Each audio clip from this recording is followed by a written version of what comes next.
Lagi na lang guess who's back mga broski. Hindi kasi nag-ride kaya walang ma-upload. Medyo bonding feed check ulit kahit mabaho dito sa Gedli. Amoy daga. Para sa top, eto mga pare, bigla ko lang nakita sa baul. Habagat hiking polo. Isang dekada na ata to, pero palag pa rin. Ayun, buti na itama mo botones boy.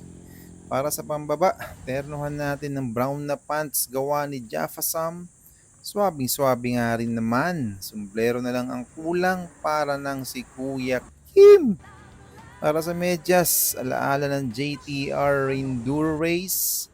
Pakita ko sa inyo yung logo. Ayan oh. Damay pati logo ng seller. Ito lang kasi yung freebie.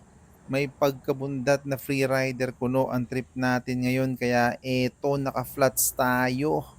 Hardcore yarn, 510 Trail Cross Mid Pro ang sapatos natin. Matagal-tagal na rin sa akin to, pumapalag pa rin naman. Eto na nga, si Matang Lawin. Ang buhay ay weather-weather lang pare. Minsan walang ride kasi maulan. Yak, ayaw mabasa.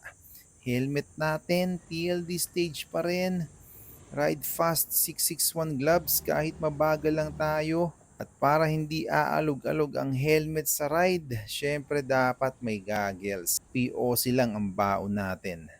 At ayun, freerider kuno na nakipag-collab kay Kuya Kim para kompletohin ang pagpapanggap.